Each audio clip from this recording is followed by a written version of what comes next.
Welcome back to the MNSRC podcast. We know we said we'd see you in October back in August. Yes, that's on us. September and October are crucial periods for getting the curriculum together for the upcoming certification season, so we've been grinding away at the new curriculum for 2014. Nonetheless, we're back now, and we've got 3 simple clips emphasizing some basic law application for you. We'll start this week with a clip from the playoff match between Sporting Kansas City and the New England Revolution played on November 2nd. This incident occurs in the second half of the match in New England, with the score 2-1 in favor of New England, and features aspects of Law 7, 12, and 15. Scored first in the 55th minute on a goal by Andy Dorner that was hotly disputed by Kansas City. Doubled their advantage in the 67th minute, but then a foul by Dimitri Mbongo led to a free kick that was finished off after a goalmouth scramble by Aurelian Collin. 2-1 is where we stand here in the 79th minute. Total goals after the 2 games, the second one being played on Wednesday night in Kansas City, will advance to the Eastern Conference Finals to play the winner of Houston and New York. Wow, he gave the ball away for wasting time. While this is an MLS match, this clip demonstrates a very simple and basic principle that can be applied to all levels of the game of soccer. As we already noted, New England is leading at this point and the match is in its final 20 minutes. Knowing the game and the season situation will always help a referee know when to look for certain tactics on the field, and this game situation is one that is ripe for New England to try to waste time. Sporting still will have the home leg to come back, so the urgency is not as great as it is for a single knockout game. Nonetheless, understand New England would love to go into that second leg in Kansas City with a lead, so there's plenty of reason to expect New England to try to waste time. The referee is very attuned to this. New England's Darius Barnes takes a throw-in that is put into touch again quickly by Sporting. Barnes takes his time to pick up the ball again, then takes even more time in thinking about when and where he wants to put the ball on the second throw-in. We can see Sporting's Suni Saad gesturing to the referee, noting that Barnes is not showing any desire to play the ball. Frustration is mounting. 3 laws of the game apply to this situation. First, Law 7 states that the referee is entitled to add time to a period of play for several reasons, one of which could be time wasted by one of the teams. Second, the referee is empowered by Law 12 to punish players who delay the restart of play with a caution. However, there is no other reference in Law 12 as to options for dealing with delay. U.S. Soccer certainly recommends referees recognize this kind of gamesmanship and deal with it, but the only formal means of doing so in Law 12 is to issue a caution. Referees may also verbally warn players and make them aware that the referee is aware of their tactics, but the threat of a subsequent caution for continued delay tactics is implied in this technique. Third, Law 15 covers the throw-in restart. Specifically, Law 15 stipulates that the throw-in may only be awarded to the opposing team for specific violations of the law made by the throwing team. So ask yourself, which part of Law 15 does Barnes violate that would cause the referee to award the throw-in to Sporting? Let's see. He doesn't make a technique violation. There's no double touch, so there's no violation of Law 15, which means, what the referee did here is not in the laws of the game. You cannot award a throw-in to the opposing team when the team in possession of the throw-in is stalling. Law 12 lets you caution the thrower, and Law 7 lets you add time to the end of the period, but giving the throw-in to the other team, not an option. The referee has several options for dealing with this problem within the laws. He could publicly bark at Barnes to put the ball in play. This would show everybody that he's aware of the stalling tactic and would be a great first step in keeping Sporting happy that he is not going to allow delay to take place, which would then defray some of the frustration. This response would have to be followed by a more aggressive option if New England continued to use delay. Second, he could visually tap his watch and declare he was adding time to the end of the half for the delay by Barnes. You'd be surprised how effective a nice broadcast message can be in telling everybody, I'm adding another 30 seconds to the end of the half every time you sit on a throw-in, Blue. It seems like that simple statement can squelch both the complaining by the trailing team and spur the leading team to not waste any more time. Third, he could caution Barnes for delaying the restart of play, in addition to adding time to the half. And fourth, he could do any combination of the aforementioned three options. Alas, the one thing this referee is not permitted to do is turn the ball over to Sporting. This is a misapplication of the laws and simply not allowed. Our second clip comes from the Wisconsin Division III State Championship game between Ashland in purple and Green Bay Notre Dame in white, played on November 2nd. Done a fine job back there.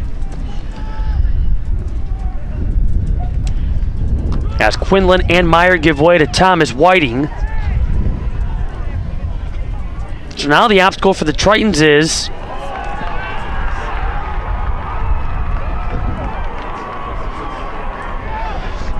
we're going to have an indirect kick here after the ball, I think, was played back.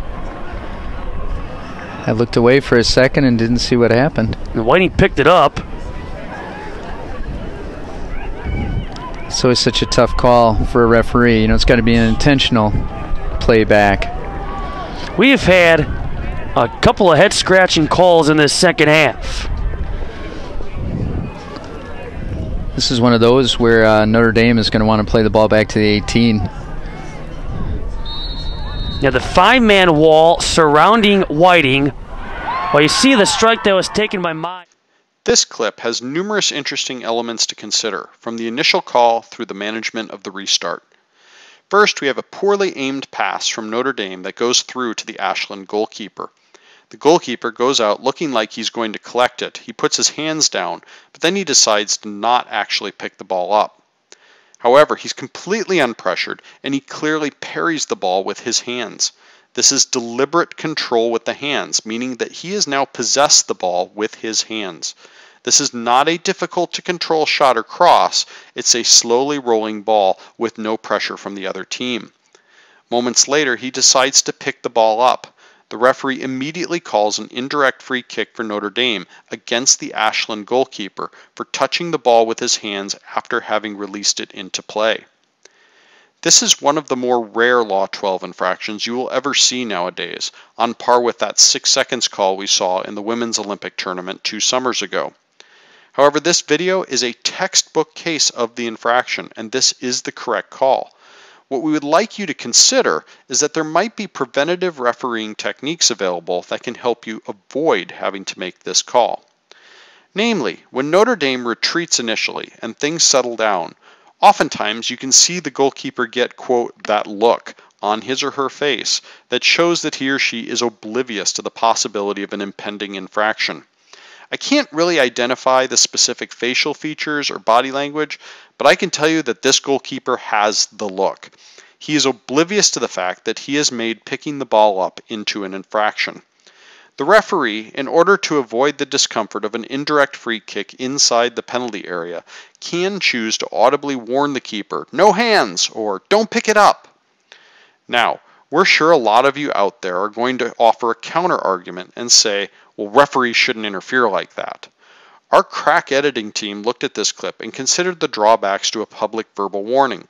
Notre Dame would hear the warning and then charge in, and maybe it's not fair to warn a player about something that he should already know. We feel that the goalkeeper would have had plenty of time to avoid disaster if Notre Dame challenged him. And as to the fairness of this situation, well, we recommend preventative officiating to avoid Law 12 violations all over the field. When the ball is being escorted over a boundary line and a player is challenging from behind, we'll yell, "Easy" or "No foul." A good referee will work hard to avoid calling fouls. We'd rather let the skill of the players during live play decide the game rather than the fortuitous position of a restart having a big impact on the outcome. So our recommendation here, let the goalkeeper know that he can't pick the ball up. In this particular situation, preventative officiating is key because a restart here is a logistical nightmare, even if you know what you're doing. This is an indirect free kick restart for the attacking team in the opponent's penalty area, and that's just plain bad news for the referee. Back in August, we showed an MLS clip that covered the technique for managing this extraordinarily difficult situation and how hard it is to pull it off. Our referee in this game must be a fan because he does a pretty good job with it. While the way this wall sets up looks like the referee is allowing players within 10 yards, And we will even admit that our first glance at this, we thought he totally got it wrong. Some simple geometry and algebra shows that our referee actually correctly positions the wall. The ball is placed about a half yard above the goal line and about 1.5 yards lateral to the goal area. Knowing our field measurements, this puts the ball 6.5 yards off the goal line and 7.5 yards lateral to the goal post. Some basic high school geometry brings us back to Pythagorean's theorem for right triangles. Okay, now we're branching out of soccer rules, we know. And we can figure out the distance from the ball to the near goal post is actually approximately 10 yards. This means that as the wall comes off the post, it can extend into the field and does not need to extend only along the goal line, on the condition that the players are not positioned inside that 10-yard radius of our free kick. We could probably be picky and say that the end of the wall should be on the goal line, but all in all, we doubt our referee was doing Pythagorean's theorem in his head, so we're just going to say nice job with getting 10 yards. Before we give him too many kudos though, we do need to point out that after he sets the wall, he then turns his back on it as he moves into restart position. Oops. Fortunately for him, these innocent and ethical Ashland boys don't creep on the restart. Don't ever turn your back to the wall after setting it on a ceremonial restart. A smart team will take advantage of your inattentiveness. Once out of the way, the referee blows the whistle. Ashland does not charge in until after the ball is touched and the shot is legally blocked. So we're going to give our referee an A- for his restart management on this difficult situation. Our final clip comes from a youth game from last summer. We have an indirect free kick for White in the attacking third.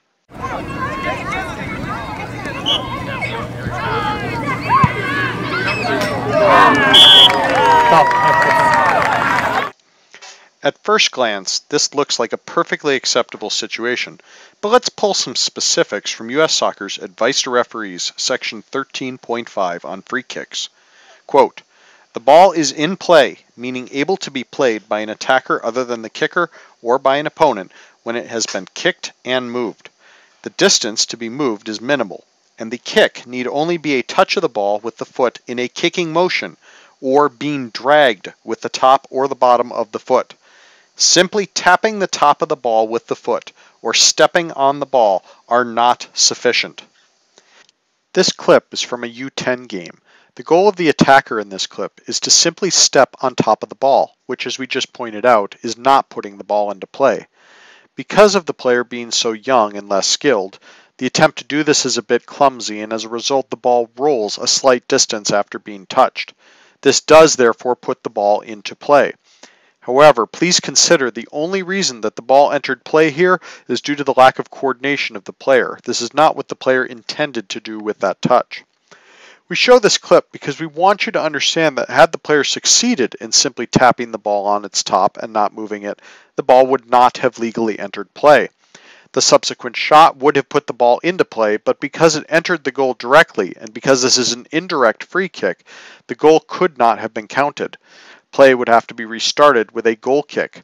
As it was, the ball did in fact visibly move, so we can count this goal.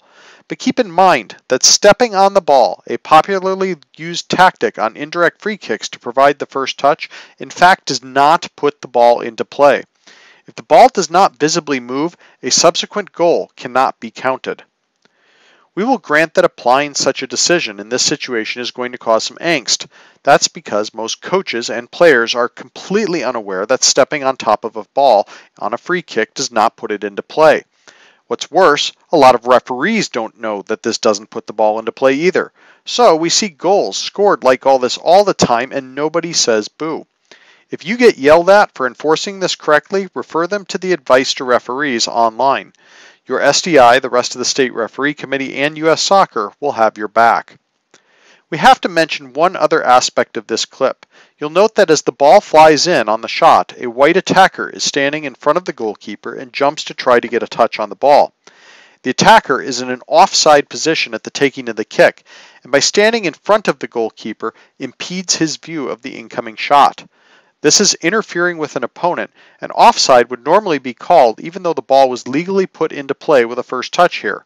Offside would overrule the goal.